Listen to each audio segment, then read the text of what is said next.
తాజాగా సజ్జల రామకృష్ణారెడ్డి మాట్లాడుతూ పురంధరేశ్వరి బంధువులకు ఆ కంపెనీతో సంబంధాలు ఉన్నాయని చెప్పేసి డ్రగ్స్ కేసుకి లింక్ చేయడం జరిగింది. దాని ఏ రకంగా చూడొచ్చంటారు? వీళ్ళకేమంటే భయం పుట్టుకునింది ఏంటంటే ఇన్ని రోజులు చంద్రబాబు నాయుడు గారి పైన అదేవిధంగా లోకేష్ గారి పైన మాత్రమే పవన్ కళ్యాణ్ గారి పైన మాత్రమే విమర్శలు చేస్తూ ఇప్పుడు ఏంటంటే సాక్షాత్తు దగ్గుబాటి పురంధేశ్వరి గారి పైన కూడా విమర్శలు చేస్తూ ఉన్నారు. ఎందుకంటే ఇప్పుడు బీజేపీ జనసేన తెలుగుదేశం పొత్తులో ఉన్నాయి కాబట్టి ఇంకా మోడీ గారిని చేసే ధైర్యం వీళ్ళకి లేదు కనుక ఈ విధంగా ఎవరిపైన చేస్తూ ఉన్నారు, ఈ విమర్శలన్నీ పురంధేశ్వరి గారి పైన చేస్తున్నారు.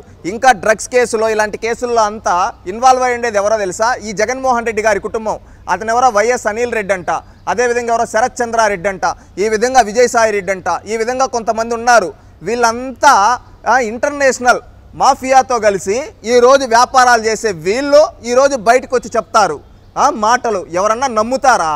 వీళ్ళు సజ్జల రామకృష్ణారెడ్డి గారి గురించి కూడా అనేక దేశాల్లో వాళ్ళ కొడుకు ఏం వ్యాపారాలు చేస్తాడో రాష్ట్ర ప్రజలందరికీ తెలుసు. ఇవన్నీ మాట్లాడితే సజ్జల రామకృష్ణారెడ్డి గారిది జగన్మోహన్ రెడ్డి గారి పరువు రోడ్డుపైకి వస్తుంది. వీళ్ళు తెలుసుకోవాల్సింది ఏంటంటే బురద జల్లడం కాదు. నీకు నిజంగా చిత్తశుద్ధి ఉంటే సిబిఐ ఎంక్వైరీ చేస్తూ ఉంది కదా, తేలుస్తుంది. అక్కడికి నువ్వెందుకు అధికారులను పంపించావు?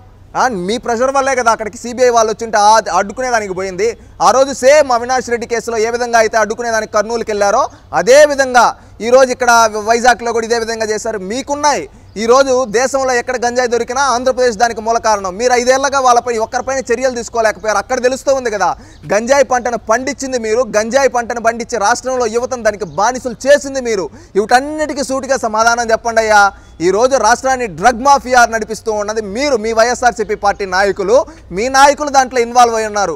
ఈరోజు ఏంటంటే ఎన్నికలు దగ్గర పడడంతో ఇవన్నీ బయటపడడంతో ప్రజల్ని దారి మళ్లించడం కోసం ఈ విధంగా ఏదో చెప్పుకోవడం కోసం ఈ విధంగా మీరు బురద చల్లడం తప్పితే మీరు చేసిందేంటి?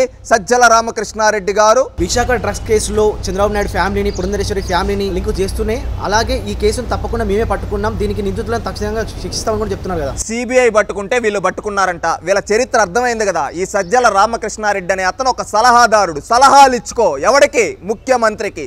నువ్వు ముఖ్యమంత్రికి సలహాదారుడివి, ప్రజలకు కాదు. ఇప్పుడు వరకు మీ ముఖ్యమంత్రి ప్రెస్ ఎందుకు ఫేస్ చేయలేదు? దానికి సమాధానం చెప్పు. ఏమన్నంటే నేను వచ్చి మాట్లాడతా అంటా. నువ్వెవరు మాట్లాడడానికి?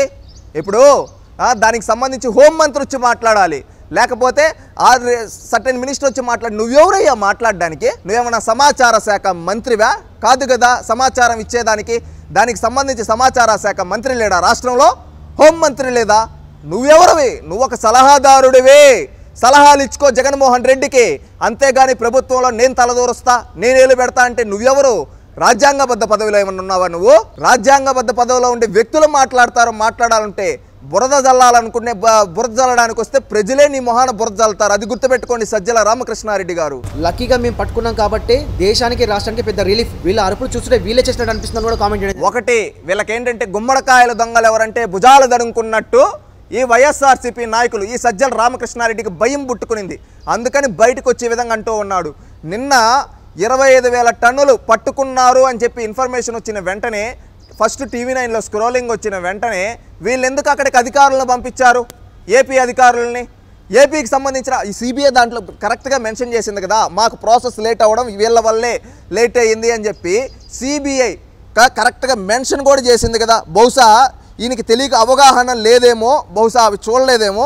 బహుశా సజ్జల రామకృష్ణారెడ్డి గారు ఒక్కసారి మీరు అవి తెలుసుకోని ఉంటే బాగుంటుంది. ఎందుకంటే బయటకు వచ్చి ఏది పడితే అది మాట్లాడడం కదా. వీళ్ళు పట్టుకున్నారా?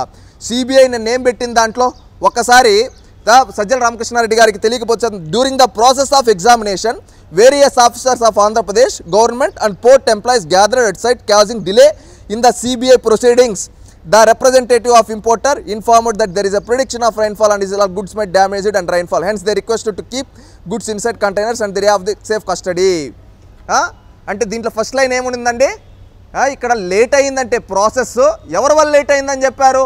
అక్కడికి ఏపీ అధికారులు రావడం వల్ల మాకు ప్రాసెస్ లేట్ అయింది. వీళ్ళకంట రైన్ఫాల్ వస్తుందంట, అందుకని వీళ్ళు వెళ్ళారంట. కారణం నవ్వుతారు ఎవరన్నా చెప్తే. తెలుసుకోండి సజ్జల రామకృష్ణారెడ్డి గారు ఒక గౌరవప్రదమైన పదవిలో ఉండే వ్యక్తులు వచ్చి మాట్లాడతారు. మీకెందుకు? సలహాదారుడు. సలహాలు ఇచ్చుకోండి. ప్రెస్ ముందుకు మాటికి వస్తే ప్రెస్ ముందుకు వచ్చి నేను మాట్లాడతా అంటే గౌరవప్రదంగా ఉండదు. ఇంకా నీ ప్రభుత్వం తరపున మాట్లాడాలంటే సమాచార శాఖ మంత్రి మాట్లాడతాడు, లేదా హోంమంత్రి మాట్లాడతారు, దాని రిప్రజెంటేటివ్ మినిస్టర్ మాట్లాడతారు. నువ్వెవరివి? నువ్వు బయటకు వచ్చి నువ్వు చెప్తే మేము చెయ్యాలా? ప్రజలకు నువ్వేం మెసేజ్ ఇస్తున్నావు? నువ్వెవరు అసలు వీళ్ళకి? నీ ప్రభుత్వం పట్టుకుని నువ్వేమన్నా ముఖ్యమంత్రివా, శాసనసభ్యుడివా, శాసన మండలి సభ్యుడివా? నీకే రైట్ ఉంది? మేము పట్టుకున్నా అంటే నువ్వెవరు పట్టుకునేదానికి? అధికారులు లేరా? మీరు ఈరోజు దొంగల్లా దొరికిపోతే బయటకు వచ్చి ఈ విధంగా మాట్లాడుతున్నావు ఫ్రస్ట్రేషన్ తగ్గించుకో. మీ బాధ్యతలు ఏంటి, మీ రోల్స్ అండ్ రెస్పాన్సిబిలిటీస్ ఏంటో తెలుసుకోండి. ఒక సలహాదారుడు రోల్స్ అండ్ రెస్పాన్సిబిలిటీస్ బయటికి మాటికి వస్తే వచ్చి మాట్లాడొద్దండి, గౌరవప్రదంగా ఉండదు. మీరు సంబంధిత మంత్రులు ఉంటారు, వాళ్ళని మాట్లాడమనండి. నేనే సకల శాఖలకు మంత్రి అంటావేమో, ప్రజలు నీకు ఓట్టేలా, నువ్వు ప్రజాప్రతినిధి కూడా, నువ్వు ఒక సర్పంచ్ కూడా కాదు, అది తెలుసుకో.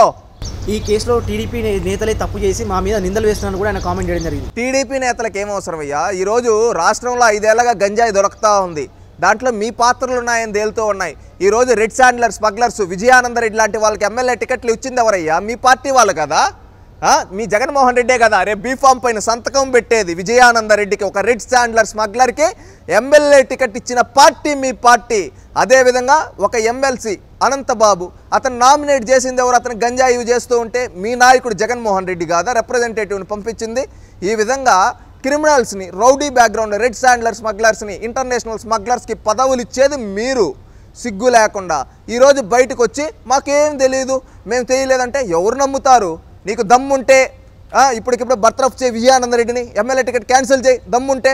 అవి చేసేది చేతగాక ఈరోజు అందరినీ పార్టీలో క్రిమినల్స్ అందరినీ చుట్టూ పెట్టుకొని ఈరోజు బయటకు వచ్చి ఏమీ తెలియనట్టు మాట్లాడతావా? పద్ధతి కాదండి సజ్జల రామకృష్ణారెడ్డి గారు, పద్ధతి మార్చుకోండి, హుందాతనంగా మాట్లాడండి. అదేవిధంగా ఏదన్నా ఉంటే ఆ సంబంధిత మంత్రిని మాట్లాడమనండి. అధికార పార్టీ వైసీపీ నేతలు కాకుండా ప్రతిపక్ష పార్టీ టీడీపీ నేతలు చేసే అవకాశం ఉందంటారా? ఎక్కడండి? ఈ రాష్ట్రంలో ఏది చేసినా కానీ వీళ్ళు ఏంటంటే జగన్మోహన్ రెడ్డి అందరి ప్రత్యర్థులపైన తోయడం కాబట్టి ఈ విధంగా దోస్తున్నాడు. ఈరోజు ఇప్పుడుండే ప్రభుత్వం అనేది ఒక రాష్ట్రంలో కాదు, ఈరోజు ఇక్కడుండే మంత్రులు కావచ్చు, పక్క రాష్ట్రాల్లో అనేక రాష్ట్రాల్లో వీళ్ళ బిజినెస్లు ఉన్నాయి. ఈరోజు ఇక్కడుండే ప్రతి ఒక్కటి చెవిరెడ్డి భాస్కర్ రెడ్డి గారిది కావచ్చు, విజయసాయిరెడ్డి గారిది కావచ్చు, అదేవిధంగా సజ్జల రామకృష్ణారెడ్డి గారిది కావచ్చు, పెద్దిరెడ్డి రామచంద్ర, వీళ్ళందరివి ఏంటంటే అనేక రాష్ట్రాల్లో వీళ్ళ బిజినెస్లు ఉన్నాయి. అనేక రాష్ట్రాల్లోనే కాదు, అనేక దేశాల్లో, ప్రపంచ దేశాల్లో వీళ్ళు అనేక బిజినెస్లు చేస్తూ ఉన్నారు.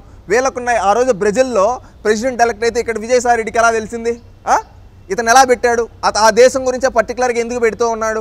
ఇక్కడ ఏంటంటే ఇవన్నీ ఇంటర్లింక్డ్ అండి. వైఎస్ఆర్సీపీ నేతల హస్తం ఉంది. వీళ్ళదేంటంటే దొంగలు బయటపడతారని ముందుకొచ్చి ఈరోజు ఈ విధంగా మాట్లాడుతూ ఉన్నారు అంతే.